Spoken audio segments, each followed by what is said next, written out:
não parar, não precipitar e não retroceder. Então dizer para esse cara, sabe quando nós vamos parar? Nunca. Nunca na sua porca vida. Né?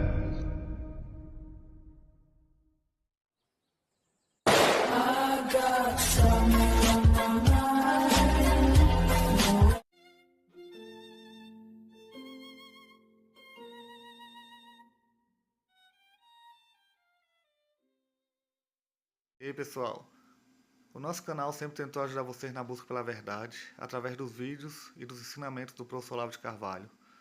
Não são só vídeos que a gente coloca aqui no YouTube, na nossa comunidade a gente também coloca artigos e textos do nosso amado professor. Espero que estejam gostando e quem puder, ajude o nosso canal, compartilhe ou apoie se puder. A gente está aqui desde 2012, sempre fazendo esse trabalho e sempre tentando ajudar. Que Deus nos abençoe a continuar. E obrigado a todos. Fiquem com o vídeo. Esse aqui é um trecho do livro Autoridade Espiritual e Poder Temporal. Um dos trechos que eu considero mais fortes do René Guénon, onde ele vai, partindo dessa ideia do princípio universal, isso era o fundamento da ciência do simbolismo e do comparativismo. Eu peguei aqui na internet, toda a minha biblioteca está num depósito, eu não tenho acesso aos livros. Então, às vezes, quando preciso de algum texto, eu tenho que achá-lo na internet. E só achei esse texto numa tradução espanhola horrorosa. Então, eu vou traduzir para o português. Tudo o que é, sob qualquer modo que seja, participa necessariamente dos princípios universais. Bom, não tem como escapar. Você pode pensar o quanto você queira. Se existem princípios universais, eles são universais e tudo que está dentro deles participa deles. E nada é senão por participação nesses princípios. Também uma frase que é bastante evidente. Se os princípios universais determinam tudo que existe, então tudo o que existe, existe só por participação. Não apenas participa, mas só existe por participação. Por participação nesses princípios, que são as essências eternas e imutáveis contidas na permanente atualidade do intelecto divino. Então, aquilo que está no Logos, os conteúdos todos do Logos, são a possibilidade de tudo quanto existe, e nada do que não existe na possibilidade existe na realidade.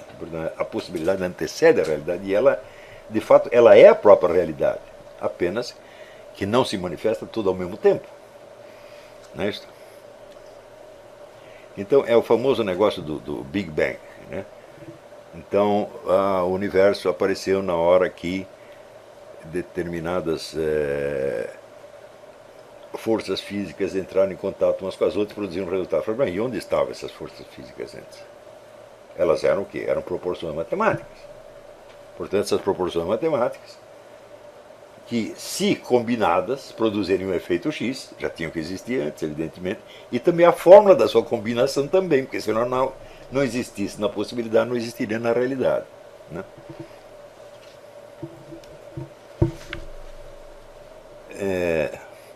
Por conseguinte, pode-se dizer que todas as coisas, por contingentes que sejam em si mesmas, traduzem ou representam os princípios à sua maneira, e segundo a sua ordem de existência, que tem várias ordens, níveis ou planos diferentes de existência. E as várias entes, fatos, situações, etc., etc., refletem à sua maneira o princípio universal dentro da escala e do nível a que pertence. Isso quer dizer que, partindo de qualquer fenômeno, você pode remontar os princípios universais, porque eles são onipresentes.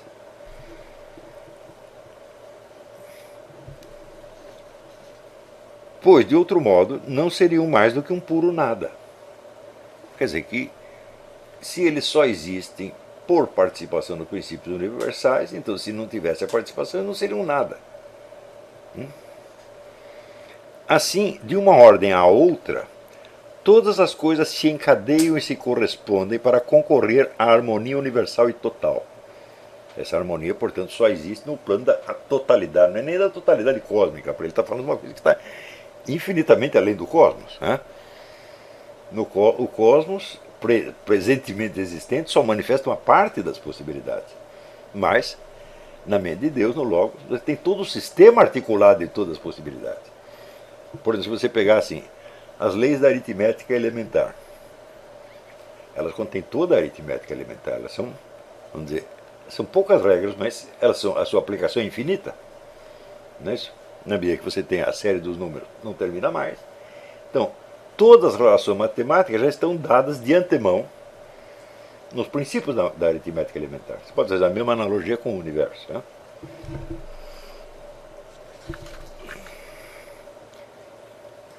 Guénon não foi o primeiro a explicar isso. Isso está explicado claramente nas doutrinas hindus e está explicado em Leibniz também. Pois a harmonia, como já o indicamos, não é nada mais que o reflexo da unidade principal na multiplicidade do mundo manifestado. E é essa correspondência que é o verdadeiro fundamento do simbolismo. Você vê, então, simbolismo, segundo Guénon, tal como Guénon e Schuon, toda a escola perennialista entende, não tem nada a ver com figura de linguagem, não tem nada a ver com alegorias, com metáforas, etc, etc. Não. O simbolismo é uma propriedade das coisas. O mundo é um tecido de símbolos, porque todas as coisas se correspondem, de algum modo, pela sua conexão com os princípios universais. Quer dizer, que um representa o princípio universal de uma maneira, outro de outra, então eles estão conectados em cima de alguma maneira. Ainda que a inteligência humana não consiga captar todas as correspondências. Mas sempre que você procurar correspondência, ela vai existir.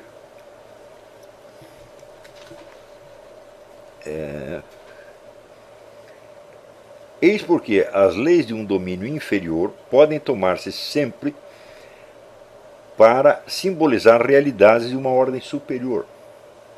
Como, por exemplo, você vê no simbolismo medieval e também no simbolismo islâmico, tal como aparece nas obras de Ibn Arabi, as esferas planetárias, que são entes puramente materiais, simbolizam escalas do mundo angélico e divino, num certo plano. E num outro plano elas representam também etapas da caminhada iniciática. Está compreendendo? Do indivíduo. Quer dizer, elas significam uma coisa na escala do universo material, outra coisa na escala do universo espiritual, uma terceira coisa que conecta as duas na esfera da experiência subjetiva do iniciado.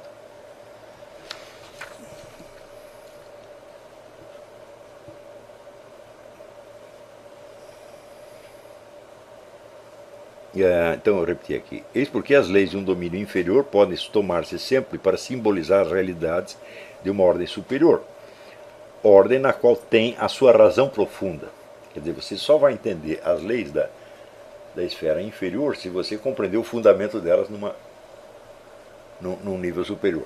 E assim por diante. Muito bem. Isso aqui para dar uma ideia do que nós... aonde leva essa noção do, vamos dizer, do princípio universal. Então, o fato de que essa verdade seja essencialmente a mesma em todas as tradições indica que existe uma percepção normal da estrutura básica da realidade comum a todos os homens de qualquer época ou cultura. Se não existisse isso, tudo que Guénon está falando seria ininteligível. Portanto, isso não é uma doutrina, isso é como se fosse aquilo aquilo no qual todos, sempre, em toda parte, sempre acreditaram. Isso quer dizer, são verdades universais que são acessíveis de algum modo aos seres humanos. Claro que diferenciando as suas, vamos dizer, o nível de conscientização clara disso é muito diferente de ser humano para ser humano, mas de fato todos percebem assim.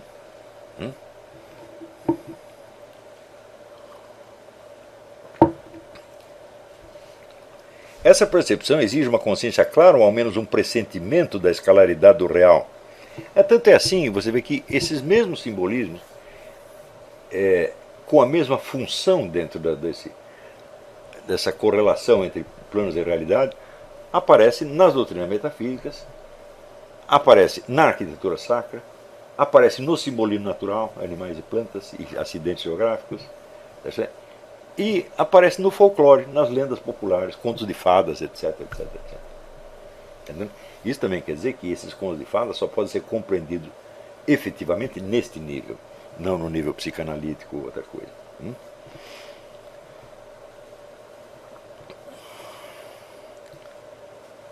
Aqui uma outra deficiência do C.S. Lewis. C.S. Lewis conhece esse simbolismo medieval de trás para diante. Só que ele vê tudo isso como se fosse um fenômeno estético apenas, já superado de algum modo pela cosmovisão científica.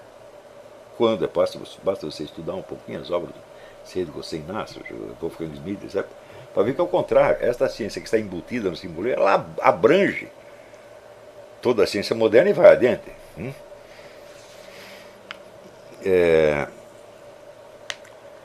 Uma percepção, ao menos um pressentimento da escalaridade do real, isso é, das distinções entre diferentes planos ou níveis de realidade, desde os objetos sensíveis da percepção imediata até a realidade última, o princípio absoluto, eterno, imutável, infinito, passando por uma série de graus intermediários, histórico, terrestre, cósmico, angélico, etc, etc, etc.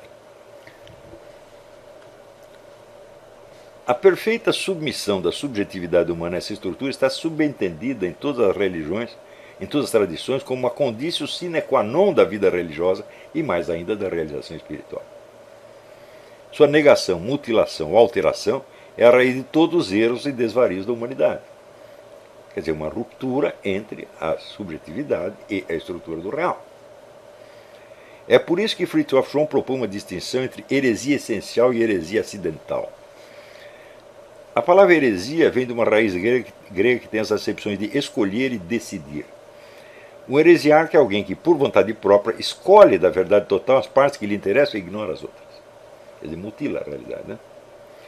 Heresia acidental, segundo Schromm, é a negação, mutilação ou alteração dos cânones de uma tradição em particular. Como, por exemplo, o monofisismo na cristandade, a teoria de que Jesus tinha só a natureza divina, não a humana. Ou o associacionismo no Islã, associar Deus a outros seres. O homem foi decapitado por causa disso. Heresia essencial é a negação, mutilação ou alteração da própria estrutura da realidade. Um erro, portanto, que seria condenado não apenas por esta ou aquela tradição em particular, mas por todas elas. O materialismo ou o relativismo, por exemplo. O materialismo e o relativismo é absolutamente incompatível com isso aqui. Então, isso quer dizer que, do ponto de vista ou do judaísmo, ou do hinduísmo, ou do cristianismo, o materialismo e o relativismo são inaceitáveis. Né? Tudo isso está muito bem, mas há um problema lógico. Se a metafísica é comum a todas as tradições, como pode ser o topo e a suprema perfeição de cada uma delas? Porque se você não pode misturar as religiões, você só tem que seguir uma em particular.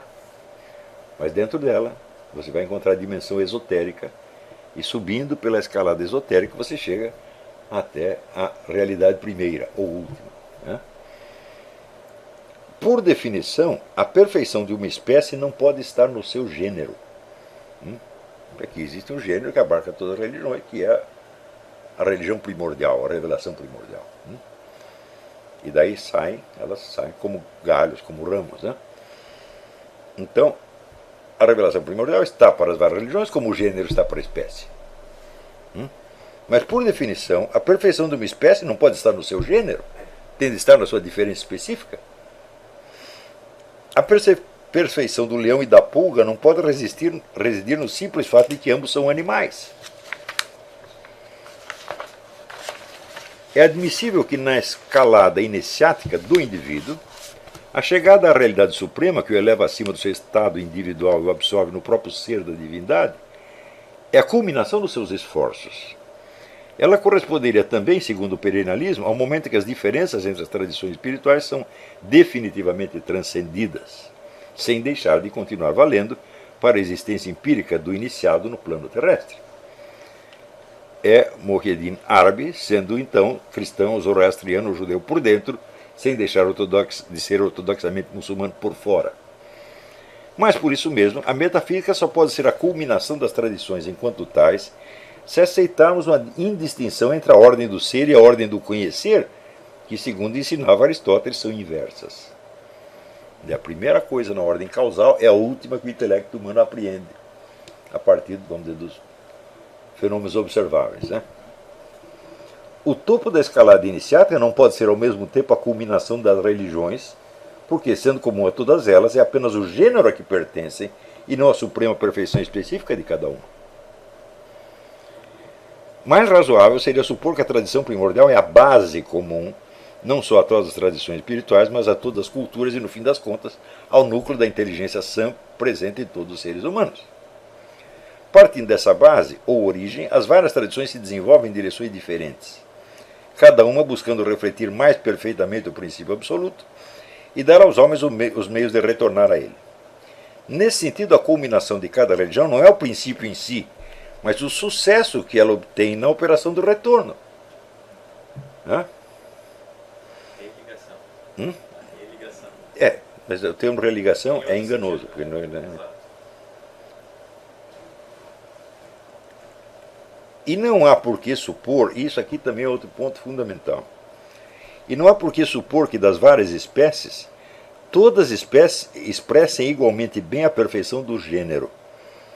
As pulgas e os leões são igualmente animais, mas nem por isso a pulga expressa a perfeição da animalidade tão bem quanto o leão, para nada dizer do ser humano. Schuon afirma que a pretensão de cada religião de ser melhor que as outras só se justifica pelo fato de que todas elas são legítimas, isto é, refletem a seu modo a tradição primordial. Mas que, vistas na escala da eternidade e do absoluto, essa pretensão se revela ilusória.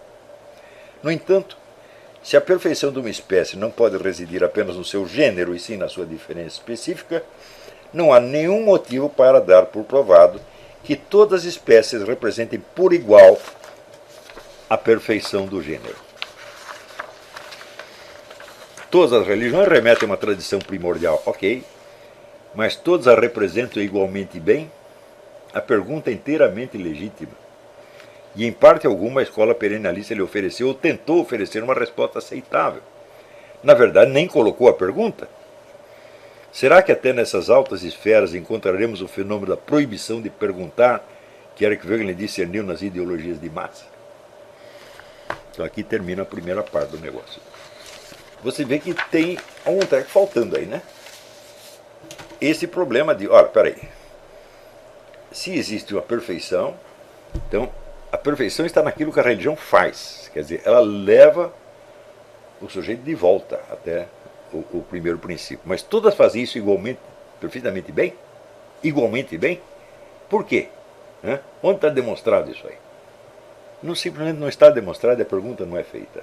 Parte do princípio de que todas são igualmente legítimas. E, no fundo, tanto faz como tanto fez. Porém, esta afirmação só vale da boca para fora. É o que veremos na... Não sei se na próxima aula ainda a segunda parte do texto vai estar pronta, mas na segunda parte do texto eu vou responder isso aí.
Espero que tenham gostado do vídeo. Compartilhem, comentem, curtam. Apoiem nosso canal para a gente continuar aqui no YouTube com essa iniciativa que é desde 2012. Sempre ajudando na busca pela verdade. Sempre busquem a verdade, busquem nosso Senhor Jesus Cristo, busquem a Deus. Forte abraço a todos e até a próxima. Não parar, não precipitar e não retroceder. Então dizer para esse cara, sabe quando nós vamos parar? Nunca. Nunca na sua porca vida. Não parar, não precipitar e não retroceder. Então dizer para esse cara, sabe quando nós vamos parar? Nunca. Nunca na sua porca vida. Não parar, não precipitar e não retroceder. Então dizer para esse cara, sabe quando nós vamos parar? Nunca. Nunca na sua porca vida.